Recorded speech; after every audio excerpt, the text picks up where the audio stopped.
আরজি করে যে ঘটনাটা ঘটে গেছে খুবই দুঃখদায়ক, খুবই কষ্টদায়ক, এটা বলে প্রকাশ করার মতো নয় এটা।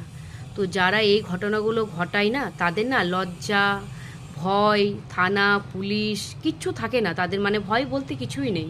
তো তাদেরকে না একদম সোজা পাবলিকের হাতে তুলে দেওয়া দরকার। আমি তো বলবো পাবলিকই এদেরকে বুঝিয়ে দেবে যে এরকম কাজ করার আগে না এরা 10 বার ভেবে নেবে যে এরকম কাজটা করব কি করব না।